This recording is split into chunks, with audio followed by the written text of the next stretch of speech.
This is the Rat Alert. Civil defense information will be broadcast at 6:40. West of the Rockies, you're on the air. Hello. Y2K, how can we prepare? Stop a few of their machines and radios. Throw them into darkness for a few hours. We are fighting for our lives. My family must survive. For 5 years, 1,000 gallons of gas, air filtration, water filtration.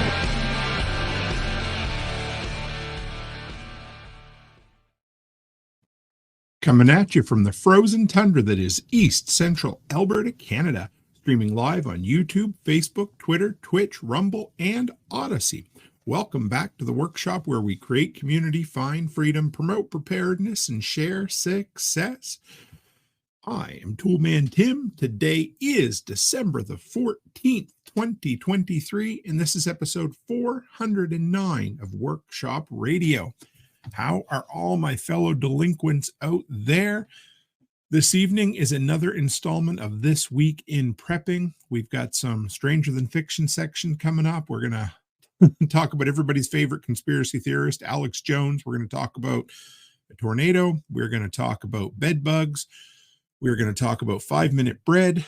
And one other cool thing, we are trying something new. And if anybody out there is over or happens to have Instagram open, just got a notification tonight that I can now stream from my desktop to Instagram. So I'm not sure if I closed it. If I did, we'll have it up and running for the next time, but it's great to see everyone here. I love that I can get the workshop message out to all the platforms. And this week in the workshop, this week in prepping has become something that people seem to be looking forward to. I got a ton of feedback on last week's episode, so we are doing it again. We are going to dive in. First off, this week's opening segment is I Shit You Not. Everybody seems to love that, and this is where I look at, I guess, popular prepper phrases, quotes, that sort of thing, and then I do a deep dive into the background of it. So this one's kind of funny. And the quote is, "Prepare for the unknown by studying how others in the past have coped with unforeseeable and the unpredictable." Quoted by George S. Patton. Now, normally, I will be absolutely honest with you guys. I put 5 to 10 minutes worth of work into my segment called I Shit You Not. Normally, all it takes is I read the quote, I put it into Google. If I can't find it into just regular old Google, I'll go into Google Groups or Google Books, and sometimes ChatGPT to find, just where it started from. Anyway, everybody quotes this from General Patton. That's even in a book called Famous War Quotes. The problem is there is zero, and I mean zero, proof that George S. Patton ever said this quote. Doesn't make it less of a truth. It's just like when we talk about cliches. Just because something's cliche doesn't mean it isn't true. It just means that it's used a lot. And the problem is there is nowhere where I can find anywhere that it actually is attributed to General George S. Patton. So there's that. But I do love the quote, and I'm going to repeat it one more time for those who missed it. Prepare for the unknown by studying how others in the past have coped with the unforeseeable and unpredictable. I was putting together this episode last evening in my hotel room down in Montana, and I bet you half an hour or more, and there was almost no mention of this quote prior to, early 2010s. Nothing in Google Books, nothing in Google Groups. ChatGPT, the earliest, although I got to say, I find ChatGPT fairly broken lately. But anyway, so great quote. Doesn't look like it actually came from General Patton. So there you go. All right, let's dive in. Next segment of This Week in Prepping is Stranger Than Fiction. And for any of you who have been around the workshop for any length of time, you will notice a lot of these sections have been things I've incorporated into different episodes as time's gone on. And now we finally brought them all together. But this is Stranger Than Fiction. This is where I bring up some of the more interesting news stories. I never want this show or the workshop community to ever become doom and gloom. But I realized in my haste to ignore the news, I don't ignore the news. So it's not one of those things where I can say, do as I say, not as I do, because every morning I open Google News. 2 or 3 times a day, I browse through Google News. So what I'm trying to do is filter through the news and give you guys the things that matter to us in the preparedness world. Hopefully we come at it from a solutions-based perspective, but let's dive in, guys. I got a few to share with you tonight. We're going to add to stage. There we go. We're going to remove that one. All right. So we have, this one is really cool. And this is another one from Edmonton. And there's been some really cool things coming out of Alberta. New home improvement classes give students DIY confidence. Now, here's the deal. I love to take courses. You know, I went and took fighting pistol and fighting rifle at Tactical Response last year. And some people might scoff and think, well, why would I need to go and take a DIY course? Well, if you do, then, or if you don't, then it's not for you. But this is a really neat idea. And this is actually something that Becky and I have been kicking around a little bit. I'd love to start teaching an online course and maybe a briefer version at live events. And it would be something along the lines of preparedness, the art of home maintenance when help isn't around the corner. And this is cool. I went in and I browsed through their website and the stuff they're offering, and they're booked up, guys. This is really cool. So it says a new business is hoping to empower homeowners through the art of do it yourself. The recently opened DIY Training Center offers in-person home renovation and repair training for people who want to tackle more of their own. And they're expanding enough. Well, at the moment, they're in Calgary and Edmonton, which is really cool. And they said people that have homes don't want to pay big dollars out to contractors in that. So they come here so they can learn how to do a lot of the stuff themselves. And this is something, you know, YouTube University is great, but some people like to see it hands-on, in person. Some people aren't comfortable enough taking a huge leap of faith just watching YouTube. And so this is one of those things where a person, a couple, whatever, who's never done this, I think this would be really great for, you know, young, well, you know, some of the last millennials and of course the Gen Zs who maybe, whose parents also didn't have the preparedness gene, and it's a way for them to go. And they have kind of emergency maintenance. They have electrical, they have drywall. It's incredible. They said, I've been looking for years. This is somebody who went to it. I've been looking for years to find somewhere like this. So I'm able to do home improvements on my own and not have to call family and friends. And I went through their website and the amount of courses they have. Anyway, I see this as an incredible niche. So there's two things here. Number one, I think it's great because for anybody who doesn't know how to do this kind of stuff, this would open a door for them. However, I also see it as an entrepreneurial venture for many folks out there who maybe are on the handy end of things. Yes, a great big picture here. I don't hold it against them, folks. They do use Ryobi gear. At least that's what it looks like. So, you know, don't judge them based on their tool preference, but some of the stuff they offer is incredible. They do drywalling, they do framing, they bring in trained professionals out of the trades that do this kind of stuff. But this is also an idea for those, like I said, who are handy, who might want to start something like this themselves in their own area. I'm always looking for great side hustles or for somebody to be able to pull themselves out of working for the man and start something new. So either way, I love this. I love both aspects of how this is. I love it being a successful entrepreneurial venture. And I also love that some of these hard skills that definitely aren't taught in government schools, or very, very little. I shouldn't say completely not. Some do, but for the most part, no. This is great stuff that everybody should know, and it's a great way to learn it. So yeah, anyway, if you guys are more interested, I might do a deeper dive in a further episode into what they're doing, or I might even try to get them on the show, kind of like I did with Greg last year with the Apocalypse Preparedness School. I love that, and this one would be every bit as good. All right, so from there, let's dive in. The next one, I don't know if you guys heard, well, you probably did, but there was quite a bad tornado this week I think it was this week or just late last week in Tennessee. Yeah, it was last weekend anyway. And of course, the pop-up ads are always horrible on these, but luckily nobody within the extended workshop family were injured or affected, at least that I know of. Brian Young checked in with us to let us know that he could see it from where he was, or at least kind of was close to where it was, but he was okay. And everybody else seemed to be, but man, I don't know.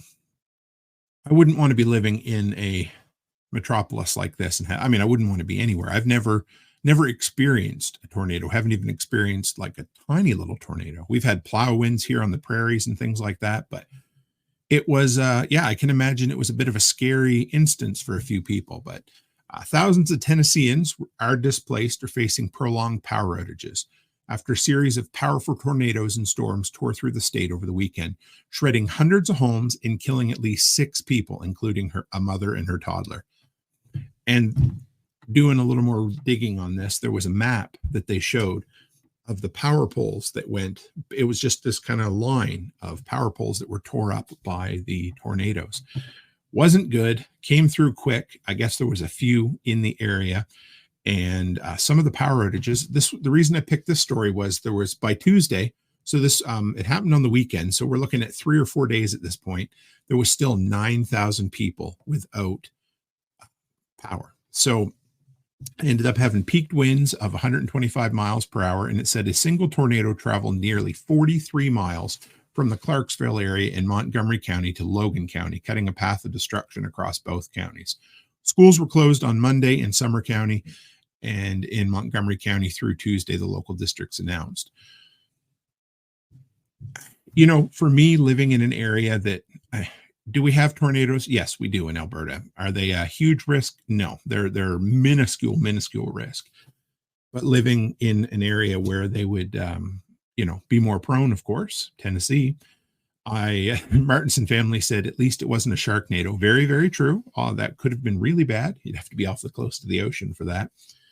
But just, your normal preps. And that's the great thing about attempting to be prepared is if you're not in the path of the tornado, hopefully most of you or most people out there listening, and if there's somebody out there who's a new prepper, well, this is a good place to start.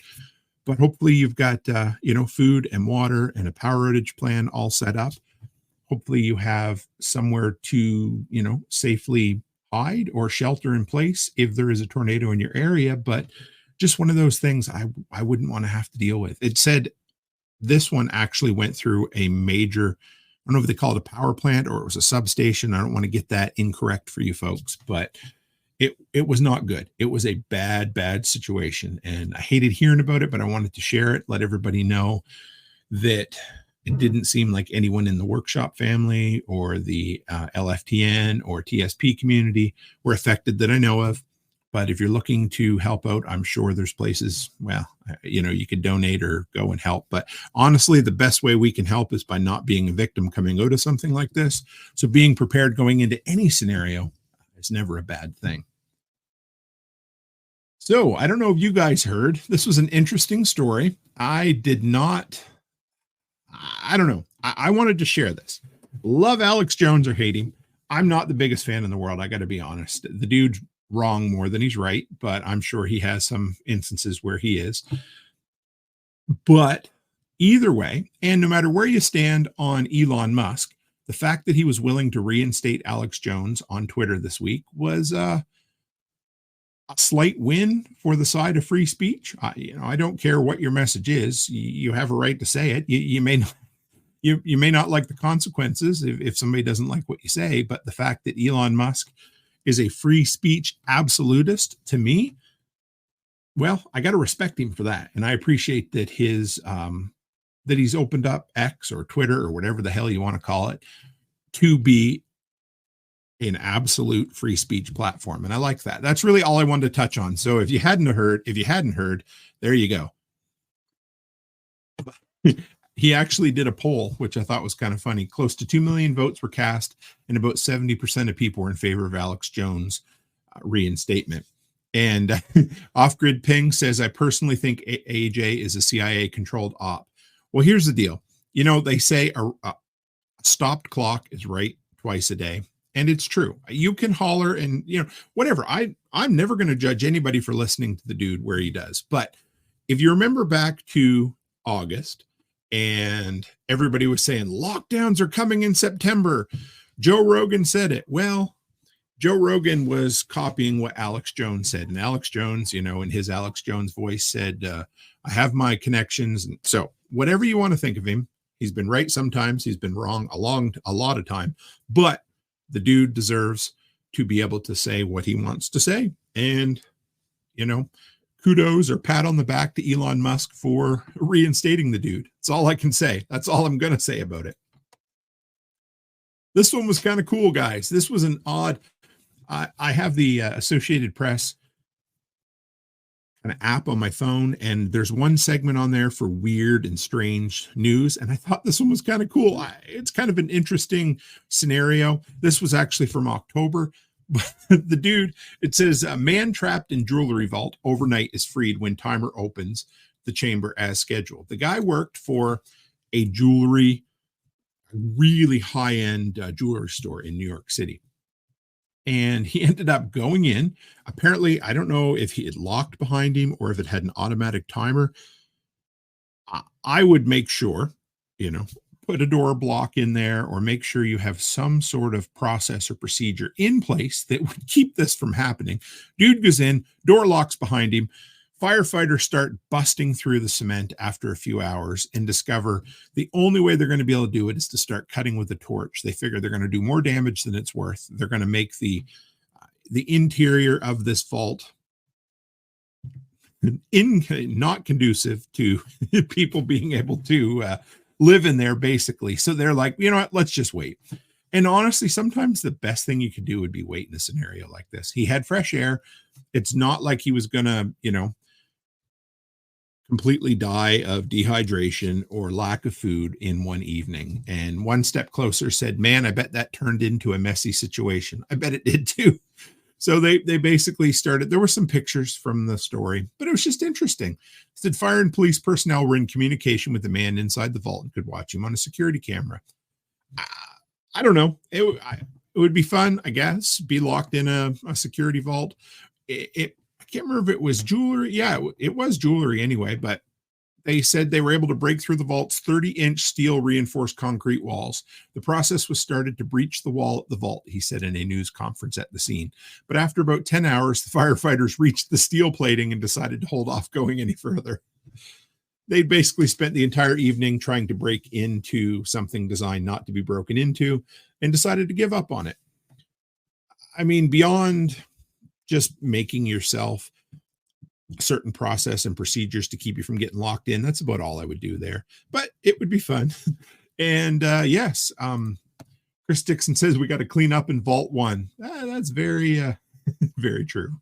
And they said the doors opened as scheduled around 7 a.m.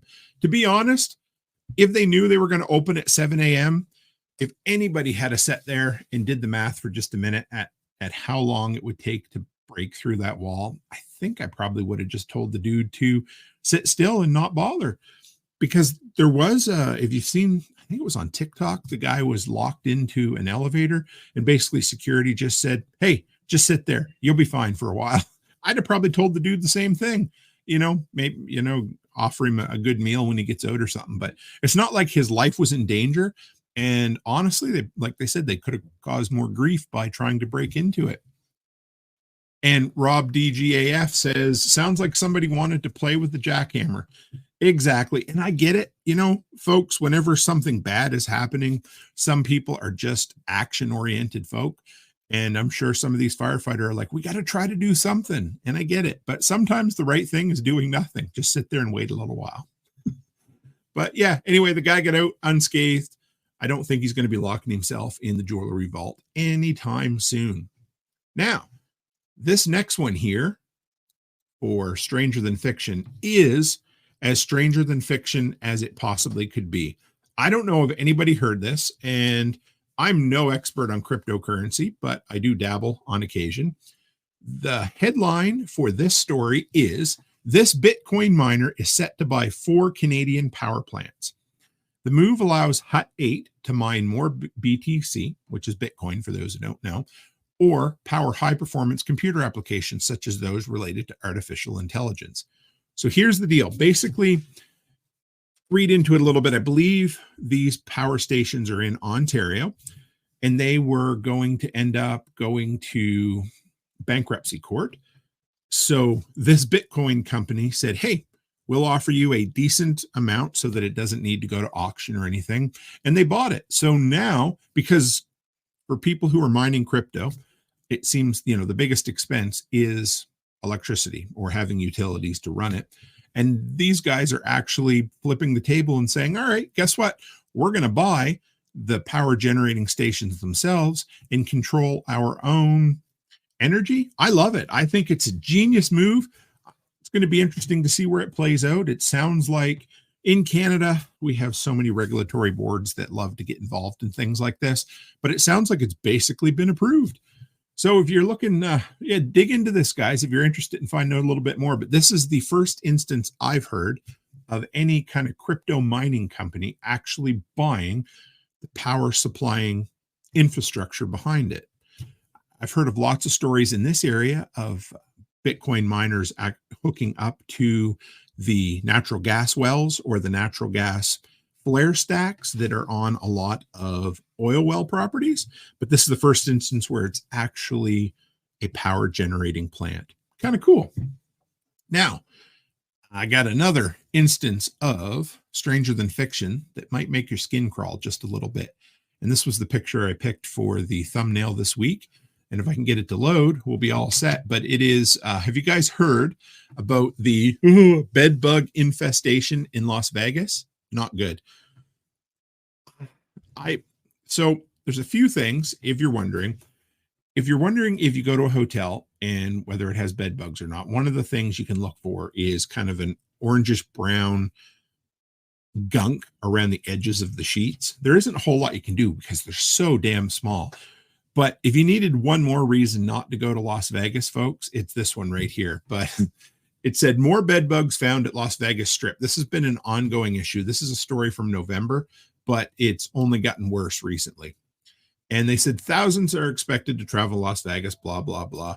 But they said, according to a report, a guest staying at the Venetian complained about finding bed bugs on July 29th and moved to another suite. Weeks later, a guest at MGM reported bed bugs to managers there on August 14th. The next day, the room was inspected and it tested positive. And on it goes. So basically, there's been an outbreak and they are really, really hard to get rid of. So I thought, hey, I'm going to read up on them just so I can share. Hopefully nobody ever has to deal with these. But you basically treat them just like lice. Now, I'm going to tell you, they can be very difficult to get rid of. We had a lice outbreak with our two oldest daughters many years ago when they were going to school in Nova Scotia. And what would happen is you would eradicate them. They would go to school. They would bring them back again. We tried everything. We had high-end, nasty chemical shampoos. We tried washing them in ultra hot water. We tried putting the bedding, the clothing, everything in the deep freeze to kill them and freeze the eggs. And all of it would work, but honestly, it was all down to due diligence, and it sucks. It's one of the most miserable things. We ended up cutting the girl's hair short, and I read this story and I thought, thank God that I haven't ever stayed in a hotel with bed bugs because I don't know what I would ever do. They're just so gross. They also said that people should avoid placing their luggage on beds or near carpeting. I mean, bed bugs are going to bed bug, right? And they said you should be checking between the baseboard and the mattress because bed bugs don't like a whole lot of commotion. And they said you do have the rights in a hotel to have a safe, habitable space to sleep. Anyway, it's just gross. Keep an eye out for it. Remember, treat them like lice. Don't stay in shady hotels. But I mean, these are massive resorts in Las Vegas where, yeah, we all know nasty things have happened over the years. But it's getting worse, folks. So, and they said a couple of the other articles I read, this is, believe it or not, a bit of a byproduct of COVID. So they lost, well, a few things, but they lost the manpower. So they had a whole bunch of workers that just left and never came back because Vegas shut down for a long time. And you also have hotels that are starting to become environmentally friendly where they don't clean your room until you switch guests. So you've got less employees, less cleaning being done, and it's all this kind of perfect storm for bed bugs to jump around. So there you go. What an awful, awful story to end with for Stranger Than Fiction, but that is gross. I would not want to end up dealing with an infestation of bed bugs. And if Becky's listening to this, I can imagine she's just sitting there scratching her head, because as soon as I mention things like bed bugs or lice, it just makes her poor skin crawl. So, all right, next segment for this week in prepping is one that I've done on and off for a long time, called This Week in the Workshop. And it's basically I fill you in on all the goings on in the workshop, both personally for Becky and I, and professionally, is that the right word? For content, the end of content things for you. But anyway, this week I've been doing quite a bit of freeze drying, so much so that I actually have to stop this evening. I just got back and I had a massive pile of sour cream. Worked beautifully. I bought a moisture meter for my freeze dryer, which is great. It has 2 prongs. You stick it in the food, make sure it's dry. Works great. Look at it. Okay. Does it look dry? Yes. Is it warm when you touch it? Yes. Great. Break it open. No wet spots, no cold spots. Great. Use the moisture meter. Boom. 4 ways to make sure your food or your product is done in a freeze dryer. The sour cream was great. It turned out to just flaky powder, looked like freeze dried or potato flakes, that sort of thing. So it worked good. I got some chicken breast from Walmart, I think it was this time. We chopped that up and freeze dried it. Looks just like, sliced up chicken breast that you'd get in the grocery store. So you got that. And I also did mixed veggies. I bought some of the big 2 kilograms, in Freedom units. That's 4.5 pounds of mixed veggies frozen. So 2 bags, 2 of those. So roughly 10 pounds of frozen veggies filled my freeze dryer to overflowing. So we got all that done. Great. Perfect. However, I am now basically out of Mylar bags and I'm out of O2 absorbers. So I've got more O2 absorbers coming. Anyone else out there in internet radio land who does freeze drying, can anybody recommend to me some Mylar foil bags that will work really well for long-term storage and seal up nicely? I actually have a chamber vac coming, but I'm looking for maybe not needing to buy the Harvest Right branded bags all the time. Now, if I need to, I need to, but if anybody has an Amazon suggestion for me, let me know. Would love to know. Now, my first big mistake, I don't know, I've made a couple mistakes with the freeze dryer so far, but the first big one was I messed up the chili, and I'm kind of sad. So Becky made 2 great big batches of chili, and I wanted to have freeze-dried chili in the worst way. And this was one of my early batches I did. And I put it in the bag, and after I sealed it up, it just felt different. I don't know how to explain it. And then I noticed that it didn't seal. The O2 absorbers didn't suck the bags in like all the other ones had. And I thought, that's really, really weird. So when I bought my moisture meter, you guys can laugh at me if you want, but when you stick your moisture meter into things, it should say 0. I got it set to softwood. That's the most sensitive kind of measurement on it. And it should say 0. Everything else I've done now has said 0. I opened up the chili and I tested it. It said 20% moisture, guys. I don't know what's wrong with me. I don't know what I did, but that entire batch is going to go in the garbage. I know it sucks. I'm sure somebody will say, you could fix it. You could refreeze dry it, put it in the freezer, sure, but it's set on the shelf for 2 or 3 weeks now. And there's a lot of shit in there that, risk for botulism and that sort of thing. No big deal. You live, you learn, you cut your losses, you do it again. So Mama's going to make me another batch, and the next batch, I guarantee you, will be dry as dry as dry. I remember when I did it. That's right. Digger says, Nicole. So Nicole Sauce from Living Free in Tennessee, have a Mylar guy. Yes. I think it's discount. I can't. Yeah, I'll look it up. It's like discountmylarbags.com or something crazy like that. I can't remember. Yep. Thank you. I knew somebody in the incredible workshop community could slap me and say, hey, Tim, remember this? And you're right. Absolutely. So I messed up the chili, folks. It's going in the garbage. We'll do it again. And that's the beauty of it. What do they say? It's only a mistake if you don't learn from it. If I did the same thing again, well, maybe that would be kind of dumb. What else did I pick up this week?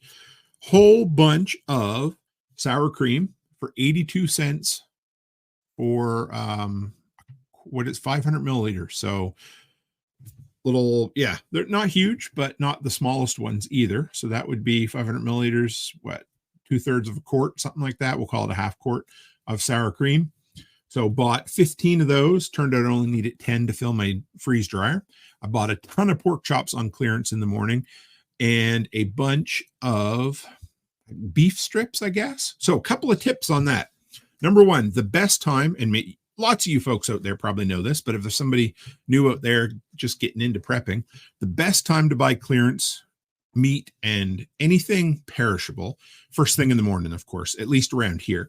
So when I go to Lloydminster, that's the city where our new daycare is open, I go up there in the morning to start assembling. Before I go, I run around and I go to Walmart, Superstore, and Sobeys. Those are the three stores that are up there. Those are the big grocery stores in that town. And I just go through and I look for the labels, the funny stickers that say 30% off or whatever. And Walmart especially will do produce, dairy, and meat. Now, one of the places to look quite often that a lot of people overlook is the religious meat or the cultural meat. I don't know what you call it, but anyway, sometimes you'll see some kosher stuff for Jews, or you'll see halal. I hope I got that right, for Muslims. Anyway, I got a ton of stewing beef in the halal section for 30 or 50% off. Saved a ton of money, brought it all home, cooked it all up, and it's ready to go into the freeze dryer next. So 2 tips. Look in the kind of religious, cultural section of meat if your grocery store has it, and go early in the morning, beat everybody else there for the rush. And don't forget to check your dairy, because at least where I go, they'll mark dairy down to clearance prices 2 or 3 days before it's supposed to expire. So, heavy cream or sour cream or yogurt, cheese, anything like that. It's pretty rare you get cheese in there. But the other day they had a ton of eggnog, and I thought, nah, I really don't need powdered eggnog. Not for, anyway, it would have been fun to do, but I just decided not to do it. So there you go. I just came back. I guess I pulled in about an hour and a half before showtime. I went to Great Falls in Montana, went down to do one last trip to our mailbox before Christmas, but I also went down to do a little last minute Christmas shopping. Don't tell Becky, but I got her some nice surprises. It was kind of nice. It was good to go somewhere that we don't always go for shopping, just so I could get a couple things that she doesn't know about. So there you go. Simple as that. Had a good time. Ate a lot of crap that I probably shouldn't have, but back on the wagon today. Had a great day coming back. The weather was perfect, and I didn't buy one, but for any of those who are looking, Harbor Freight has their dual fuel generators back in stock, and they have lots of them. The one in Great Falls had 5, and the lady told me they had 10 more coming. Sounds like the recall has passed and the stock shortages have been passed as well. So that's great. If you're looking for one, they did bump the price up $100. So it's now $10.99 American U.S.D. as opposed to the original $9.99 release price. But the thing is just a beaut. It's a beaut, Clark, a beaut. So anyway, there you go. I didn't buy one. Becky told me to go ahead and get one, but I didn't. I've got too many products that need to be reviewed properly before I dive into that. So there's that. Couple of projects I worked on this week. I built a storage rack for all of my rotating fuel supply. So if you haven't seen that, or if you're not familiar with, I guess it's the Jack Spirko from the Survival Podcast method, the 12 cans where you label them each with a number for the month, and then you dump it in and rotate it. Well, I needed somewhere to store them, so I built a nice rack out of 2x6s right next to my new workbench. It's just a perfect size, leaves me some storage space above it, but it keeps them down on the ground, keeps them near the door, away from the heater, all those fun things. Nice safe spot, but it organizes. I love organizing vertically. Yeah. Beyond that, I built some stairs for the doggos. I don't think I put pictures on Instagram yet, but I will. So add me on Instagram if you want to see some of these projects I've been working on. And Sunday evening after the show, I went upstairs and I finally installed some shelves in the school snack cupboard. The thing had been a hot mess for the 4 years we've lived in this house. And I keep saying, I need to. Guys, it took me 45 minutes to do this. I don't know why I put off some projects as long as I absolutely do, but I did. And now it's wonderful. It is a beautifully organized don't overlook organization, guys. I know some of you love it and you're like, Tim, you're preaching to the choir here, but I had some leftover 3/4 ply from my workbenches I was building in the garage, and they were the perfect size. I got 4 shelves in there. Beautiful. So now I need to use up some more of my scrap lumber, but it was great. It was a 0 job that took me 45 minutes after my interview with Andy.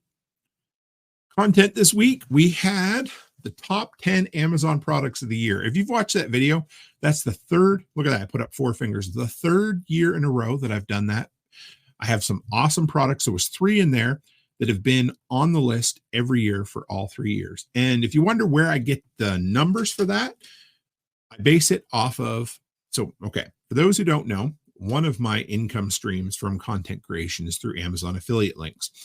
I have a ton of products over at toolmantim.shop on the website where you can go and look. So if you're wondering, hey, has Tim ever tried something? It's sorely needing an update. But so people go there, they buy it, a small percentage supports the workshop. You go watch a review video on YouTube, you click the Amazon link, again, it supports the workshop. So I get a year-end report from Amazon and it shows all the different products that people have bought. It doesn't say who bought them or where they came from or anything, just tells me which of my products are the best sellers. And so I make a top 10 list each year of the Amazon gadgets that everybody picks up. And of course, everything was under $50, so some cool stuff there. So if you're looking, check it out. Always, I love it. I love putting those year-end videos together, even if I accidentally put 2 voice tracks on one segment at once. And thank you, Carson, for letting me know. The best I could do is mute it, because if I re-upload the video, then I lose all the statistics off it. And I love our community. Darkwing Dave over on Twitch says, yes, it's discountmylarbags.com is the guy's site. So if anybody's looking for discount Mylar bags, go to discountmylarbags.com. Sound like one of those weekday afternoon commercials on broadcast television where they repeat the same phone number 17 times. So that by the time you leave and go somewhere, it's rattling around in your head. And one more thing this week, and then we'll move on to the next segment. I got a nice SOE shirt in the mail from John Willis, and oh my goodness, guys, sent me the most beautiful sweatshirt, hoodie, I guess. Anyway, it's become my everyday wear hoodie. I think I got it about 2 weeks ago and I forgot to mention it, but it says U.S. post-apocalypse. It looks like U.S. Post. It's so comfortable. The greatest little shirt, or the greatest sweater, and it's become my everyday one. I've got 3 or 4 hoodies from John, and I always appreciate it. So check out Special Operations Equipment if you're looking for any tactical gear, because John makes great stuff. So thanks, John. Thanks, Amanda, for sending the stuff to me. And I always do my best to let you guys know, because I buy a ton of stuff from John, and his stuff is built to tow a tank, I would say. All right, next segment on This Week in Prepping is, and we can always thank Brian Alexovich for this name, but it is I Read It on the Internet. Always love this segment. So let's bring this up for you guys here. And so I Read It on the Internet is a segment where we go through and check out this week's best post on Reddit. If you don't know what Reddit is, they call it the front page of the internet. I don't know if that's still true anymore, but basically it's I don't even know what you want to call it. They just post a whole bunch of things. It's like the old-fashioned message boards. That's the word I was looking for. You got to love it sometimes when you get tongue-tied. I love to talk so much that I just start spinning my wheels here. The brain gets ahead of your mouth. Yeah. So anyway, this one here is on our preppers, and it's probably the place I frequent the most often in Reddit. And if you're looking for a really good resource, there is so much stuff on there. So each week I'm going to pick one of the most popular posts. We're going to go over it and just pull out a few of the, kind of tips and that sort of thing. So this one was kind of cool. This was posted by, and I always want to give credit because that's important on Reddit, and I get it. Oh boy, I rhymed and didn't even mean to. Blake C. Akers, great to have you. So this was posted by Just THP. JUSTHP, just HP. Must like HP sauce on their steak, I guess. But anyway, said, I bugged out for real tonight. I like this. This was a cool little real world scenario. A violent tornado hit my town tonight. Being on the 3rd floor of a building, we had to take shelter elsewhere. Thankfully, I prepared a bag ahead of time. Great. Love hearing that. But definitely noticed some deficiencies. So this was a real world prepping scenario where the person did some good things by being prepared ahead of time, but also did an after action report, which I love after action reports. When you have to use your preps or you're in a preparedness scenario, it's always good to pay attention to what you had and what you didn't have. So thankfully, I prepared a bag ahead of time. The deficiencies, rain gear, never thought about it, but it sure would have been nice. A water bowl for my cats. I had food, but no way to give them water. I've run into that on trips before. Always sucks. And number 3, a portable weather radio. Cell service went out in my town and I had no way to get updates in the shelter. Simple little things that would have made their life just a little bit better. And then finally, they said, I also feel like I should get my ham license. Would have been useful since cell service was out. Cool. I mean, the ham is a great, nice to have, but not a necessity.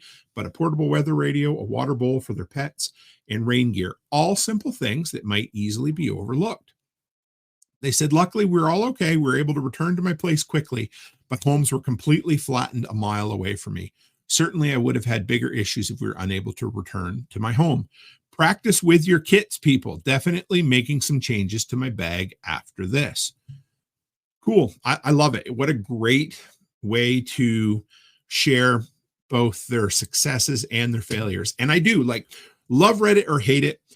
There's a great community on Our Preppers, a very down-to-earth, grounded, not a, hey, EMP or the world's going to end tomorrow kind of community, real practical solutions. So a couple of suggestions here. One was from Lucky Girl, said they make a great collapsible silicone water bowl, takes up no room. Also, actual admin, I got to squeeze one for my dog when we go on long wooded walks. I got him a backpack harness so he can carry it as well. This one said I made a saddle bag that fits over the pet carrier for their supplies. Also does double duty as cover in the event of bad weather. And this Reviles said cut almost any plastic container in half, such as a water bottle, milk container, etc. Sadly, there's plastic everywhere in our world. And this one here, Barefoot Medic. I live in the South and my dogs get pretty hot on walks. I had a silicone bowl, but it broke down. I've started to use unused poop bags as water bowls. If you roll the edges down like a cuff, it will hold a surprising amount of water. I'd imagine a Ziploc bag might even be better because the zip would add extra rigidity. And one more said, Mr. Boondoggle said, those are great. They also make collapsible Dyneema bowls that flat pack and weigh around 0.2 ounces. I keep a little emergency kit in my dog carrier. It's just 2 Ziploc quart freezer bags. One has dry food. The other has a harness, a leash, collar with tags, collar lights, booties, waist bags, a ground stake, 25 feet of cordage, yak cheese chew, spare medications, collapsible dog bowl, and it only weighs 18.5 ounces, but cover a lot of the basics. I love that one, and I accidentally missed that when I was first putting the show together. But this is a great little emergency kit if you got a bug out with your animals. For us, it's like herding cats, except they're chihuahuas. But yeah, anyway, great little tips for keeping your animals safe and some of the things that you might forget in a scenario like a tornado. This one was probably, if the timing adds up properly there, it was probably the one for Nashville. But anyway, this person was okay, learned some lessons, and hopefully we can learn some lessons too. I read it on the internet. All right, next segment, folks. And I like this one too. This is fun. If you have suggestions for this next segment, I would appreciate it. This is the Creator Spotlight. All right, so what this is every single week I try to spotlight a certain content creator that has been beneficial to myself in my kind of prepper walk, that sort of thing. Let's see if we can get you. There we go. That's a better view for everyone. And those in the radio, on the radio only, here we are. This one, if you guys haven't seen it, is New England Wildlife and More. Sorry there. Let's bring it back up for you guys. This guy, obviously he started with a totally different kind of channel idea, but what his niche ended up being eventually is eating really old food. The dude is hilarious. He's from New England, obviously. He's got 310,000 subscribers and just about, a little shy of 600 videos. eating his big video right here, 307,000 views, eating 60-year-old nuclear bomb shelter find, 37 pounds.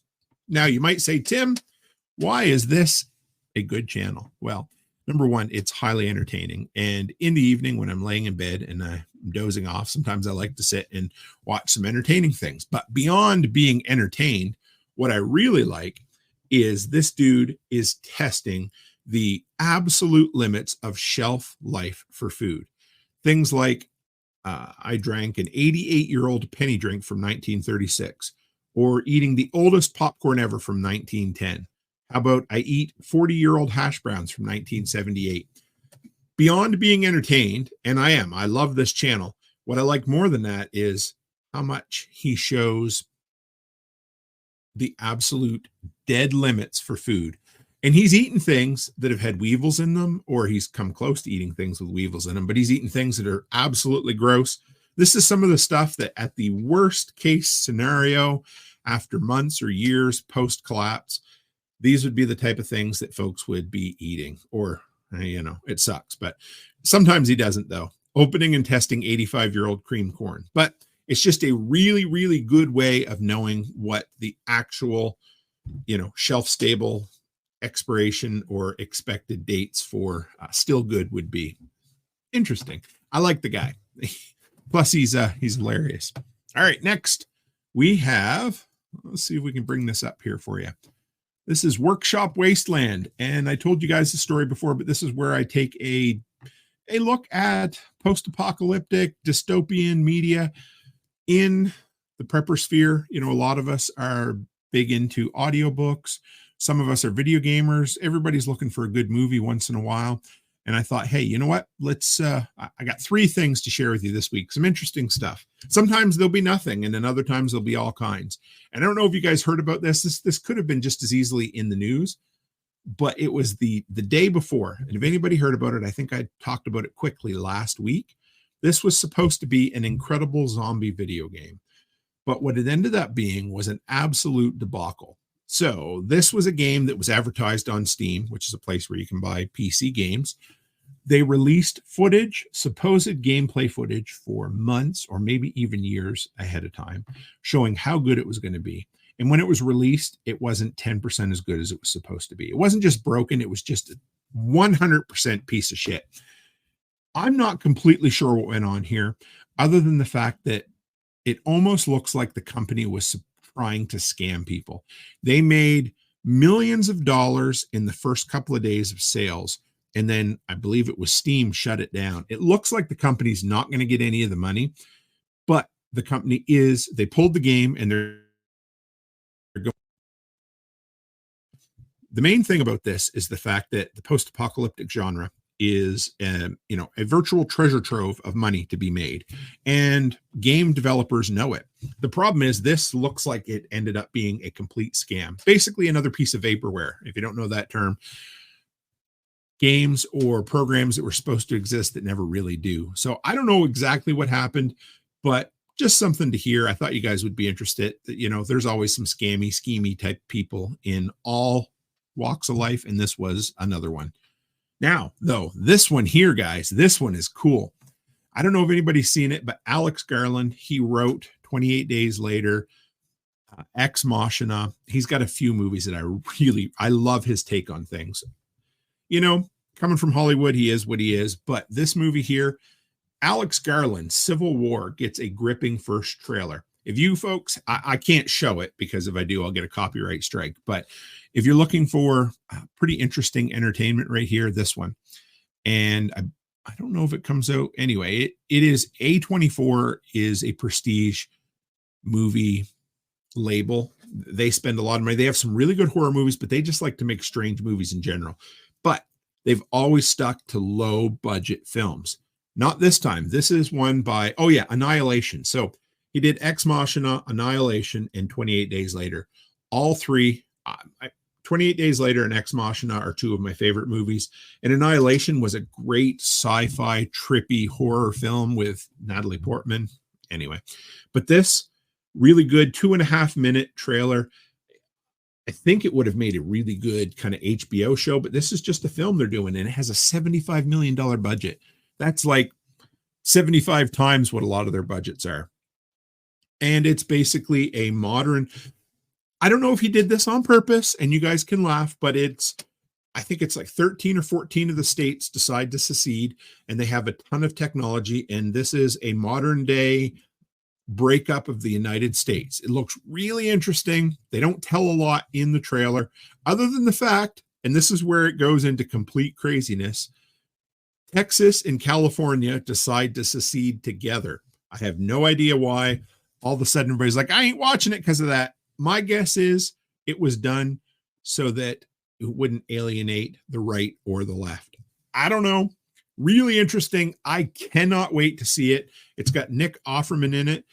And if you don't know who he is, Ron Swanson from Parks and Recreation and our favorite prepper from the Last of Us TV show. Really, really looking forward. I knew One Step Closer. I knew somebody from Texas would have something to say about that, but One Step Closer says that's hilarious. It absolutely is. But the trailer makes it look like a really good movie. Do yourself a favor, cut out 2.5 minutes this week to watch the Civil War trailer. Really, really good.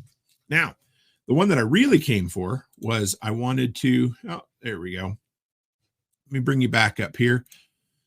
I really wanted to talk about I don't know what night it was. Anyway, finished up the show, and Becky and I decided to watch the new post-apocalyptic film on Netflix.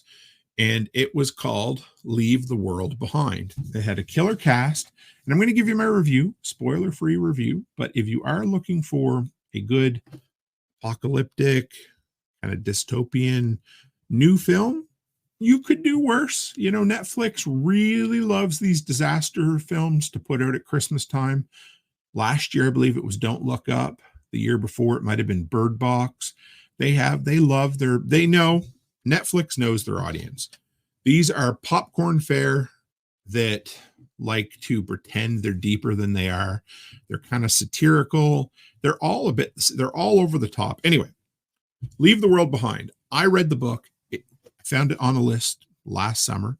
I shared the list in the Telegram group for the book club. And I don't know if anybody else read it. I really enjoyed the book. Again, it was very left-leaning. It was a bit on the woke side, but that is totally fine.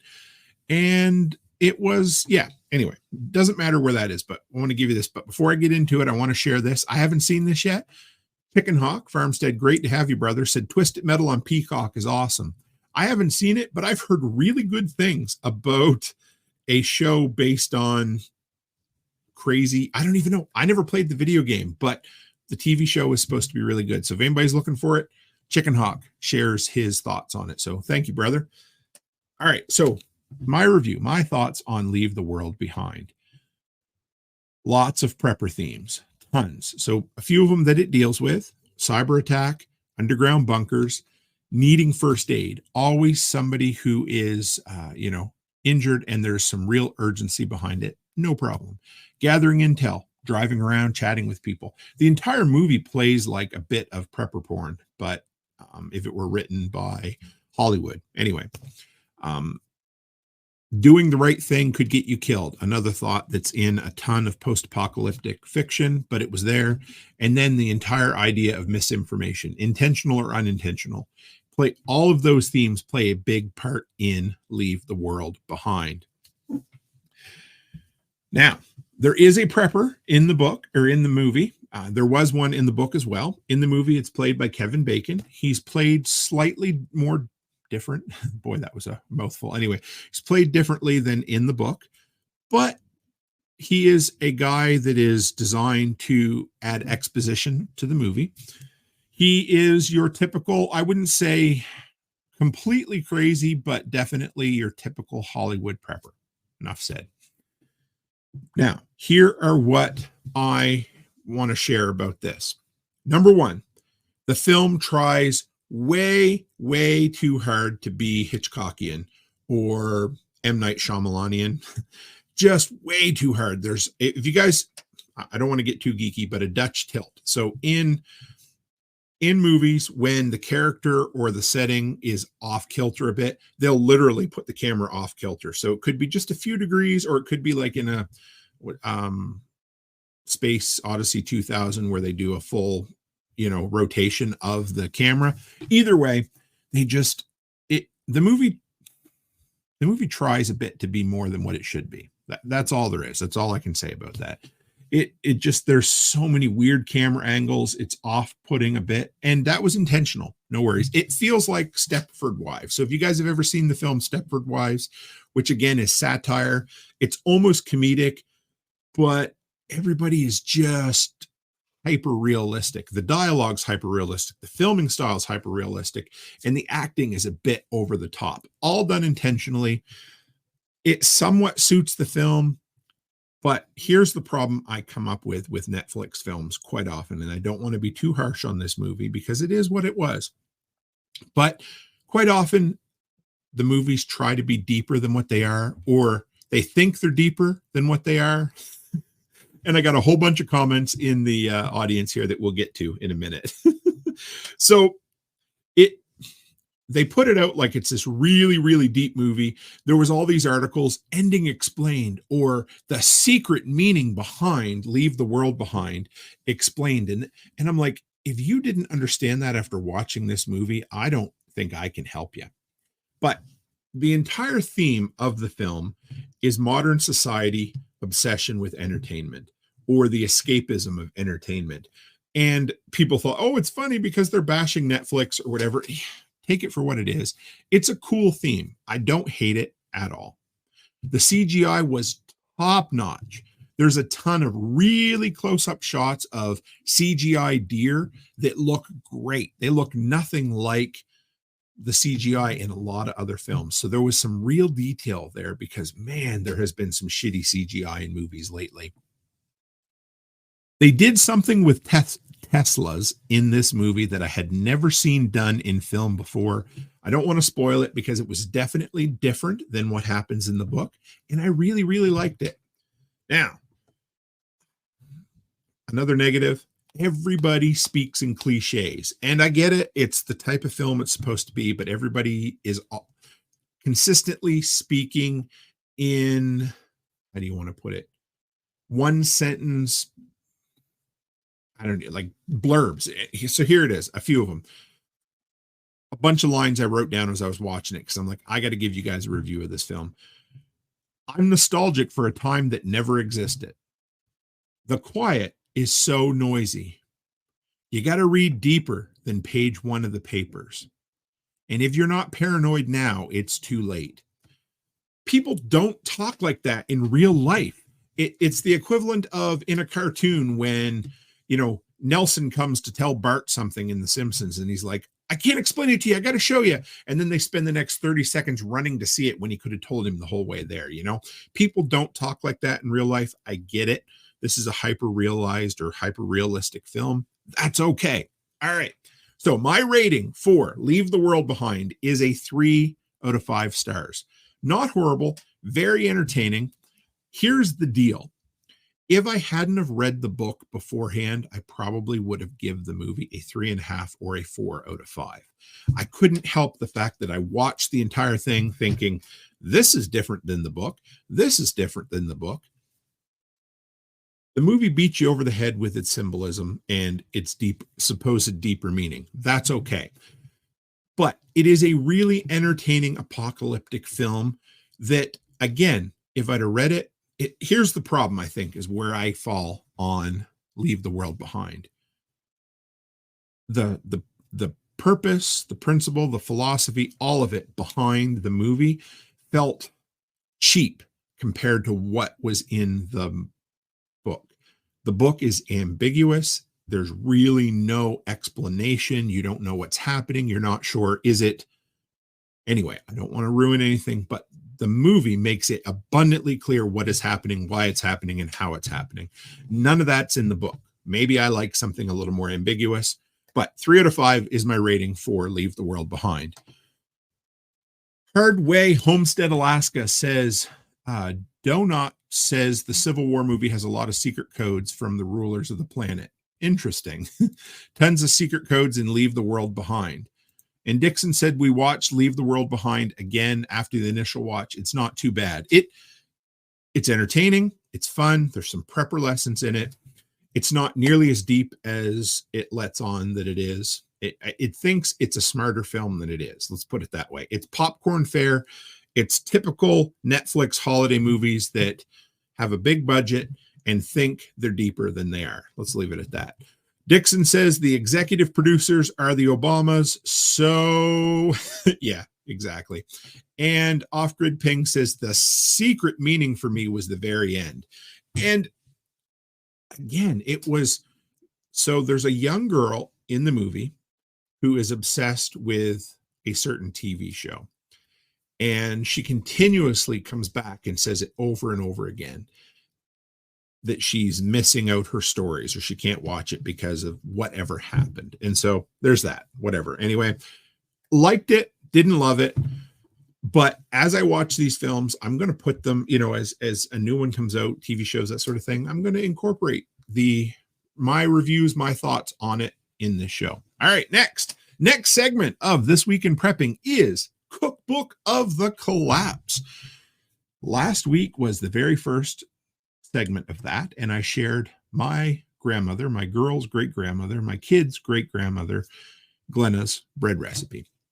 Love that. And I got a ton of feedback on that, and I appreciate it. I know Valerie said she loved the story, and Andy said that he loved hearing about it, but he wanted to share. So Andy Higginbotham did the episode with me on Sunday night about how to not become a refugee, and he wanted to share his 5-minute bread recipe.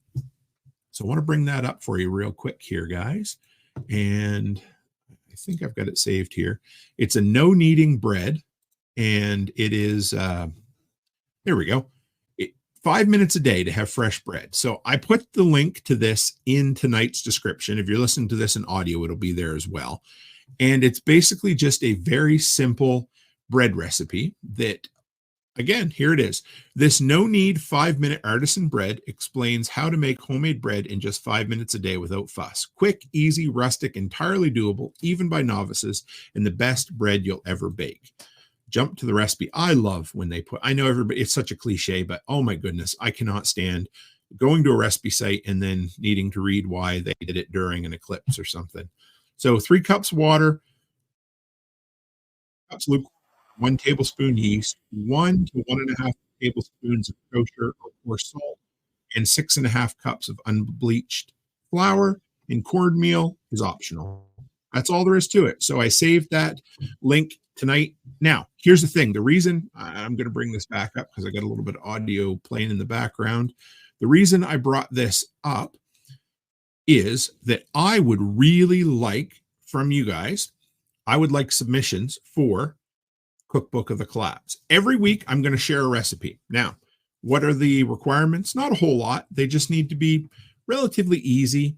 I really like the idea of them, you know, being typically old-fashioned, but they don't have to be, and things that you could make from your preps, that sort of thing. Doesn't have to be, and I'll take any recipe, but here's my idea. Once we've hit 50, maybe 100 of these recipes from the community, we're going to gather them all together and create a printed cookbook that we can, you know, share amongst ourselves and hopefully sell it through the workshop, that sort of thing. But more than that, I want to share the recipes, and I just shit on somebody for telling stories, but stories are important. So I want to have that as something that people can read why this recipe means something to you. So if you have one, you can bring it to the Telegram group. I would love that there, or you can email me at therealtimcook@gmail.com, and I will share whatever recipe you happen to have. It'll be great. All right, folks, next, upcoming events for the workshop. And there's not too much on the go, but there's a few things for the holidays. Number one, tomorrow evening, the workshop watch party. We did this as the 2nd annual. We're going to watch National Lampoon's Christmas Vacation, the best comedy Christmas movie of all time. Absolutely. If you want the invite link, you have to join the Telegram group, and that link is in the description tonight because it will not be playing on YouTube for obvious reasons, folks. But we will be having a party where we watch it. It'll be a great time. Number 2, Sunday evening's live stream is going to be originating from Nicole Sauce's channel, but it's also going to be on mine, and I'm thinking Sean Mills as well. We are doing a business incubator for Willow. If you haven't met Willow, Apparently she's a fire breather, which is really cool. But I first met her at this year's Self-Reliance Festival, and Nicole had the idea. Willow has what she calls a sunshiny personality, and she wants to figure out how to monetize sunshine. So we are going to basically do a live discussion with her on how we can help her monetize her life and step away from the system just a little bit more. It's going to be great. Other than that, we got the Christmas special coming up, which is awesome. I love it. That's going to be the King of the Hill Y2K episode. I did get a couple of submissions back from folks who are doing the voices. It's going to be great. And then, of course, for New Year's Eve, we are doing the workshop talk radio. It's going to be 48 hours of a live stream, just audio only. And then we're going to interact through the chat as well. It's going to be great. We'll go from there. So I'm looking for any content creators associated with the workshop or, its sundry communities.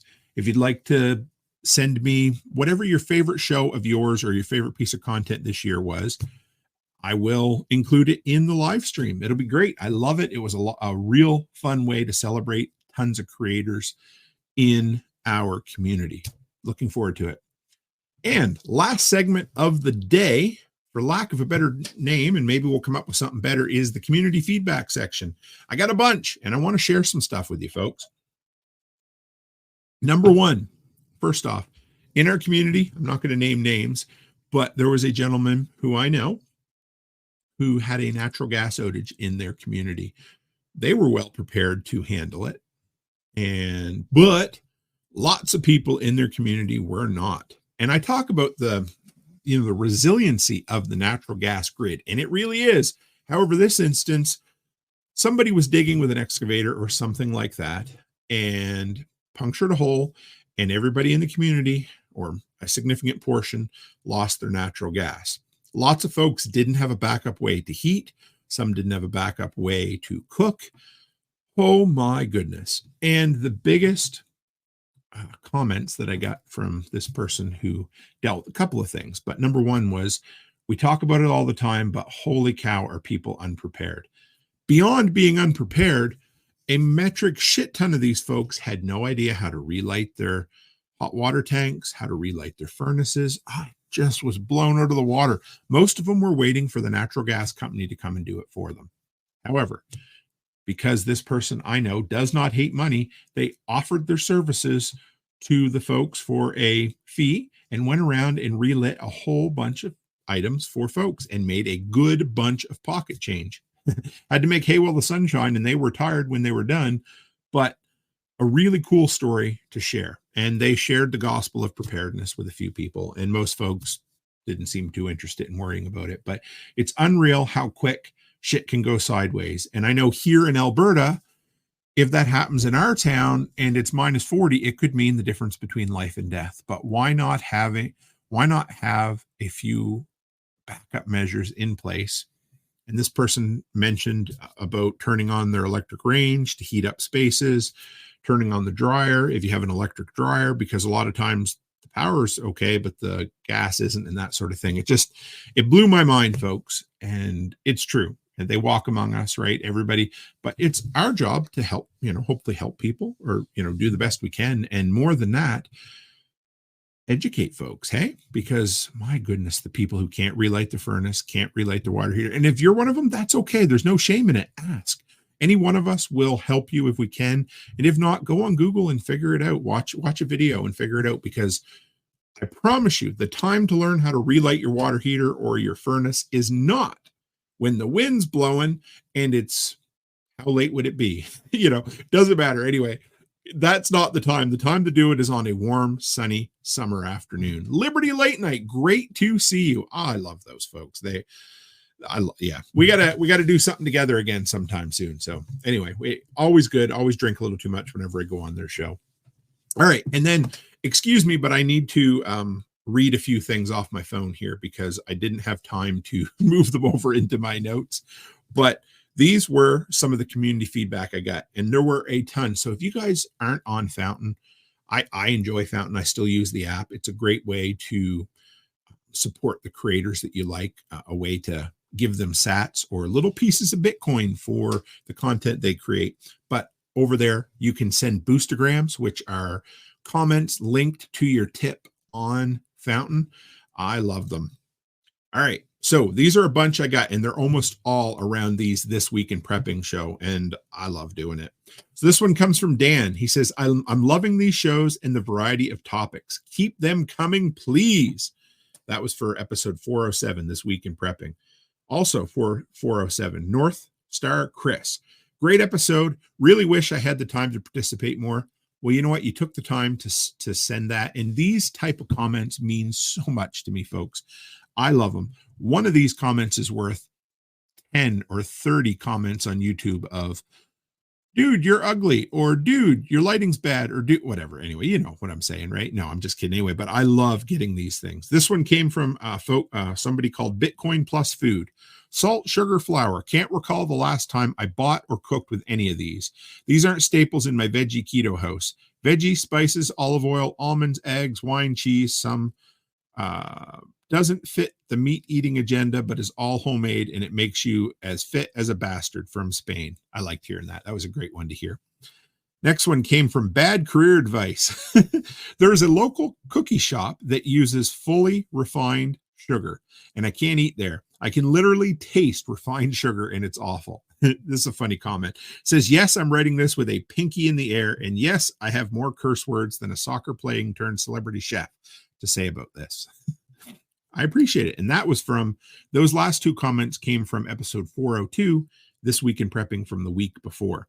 But I spent so many, I probably spent a half an hour finding this comment. I am so bad, guys. Sometimes if you don't get a response from me, feel free to reach out to me again.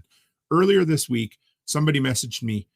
They messaged me and said, hey, Tim, just want to make sure you got my subscription for Patch of the Month. I didn't get that email. It went to my spam. I got the second one, and I responded, said, yep, no problem. They're going out. They actually went out today. I mailed them today. They didn't get my second one. It went to their spam. So I got a third email followed up. Anyway, so if you don't hear from me, feel free to follow up, because I get things all around and it's a mess.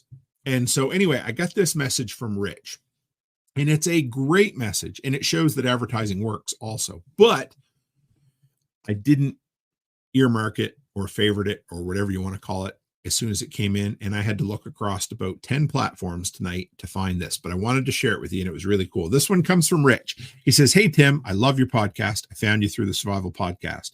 I was listening to this particular podcast, I think, and this was on a comment from a short, and they said, you mentioned about a guy named Nate from Homestead Ham Radio.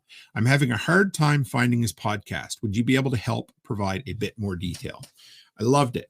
And I realized part of that's a branding issue. So let's share. Here we go. Let's bring this up. There we are. So Homestead Ham Radio is a new offshoot of what Nate and Aaron do through Two Chicks Homestead. So if you go to twochickshomestead.com, this is where Nate is doing most of his ham radio. He also has a YouTube channel, and I put the link tonight for twochickshomestead.com in the notes. But I wanted to appreciate him reaching out for that. And he also said, P.S. I also really enjoyed the Franklin Horton podcast, and I won't ruin it, but the ending of his latest book blew me away. And then P.P.S. I also got turned on to Angry American through one of your older book clubs. I just got his latest book as well. He's up next. Cheers.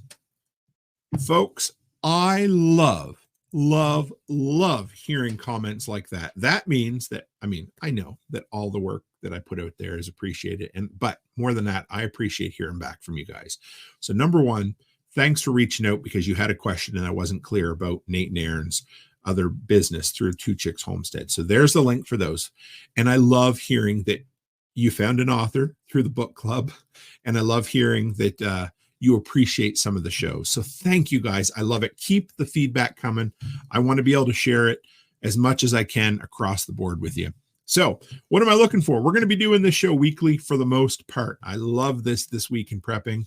It takes all of my interests, bring them all together, and there's enough of a change in topic to keep you guys jumping and guessing and all the rest. But if you've got a recipe, submit a recipe. If you've got feedback, send it to me. I will try to share it with you If you have a favorite content creator, share them with me and I will share them eventually as well.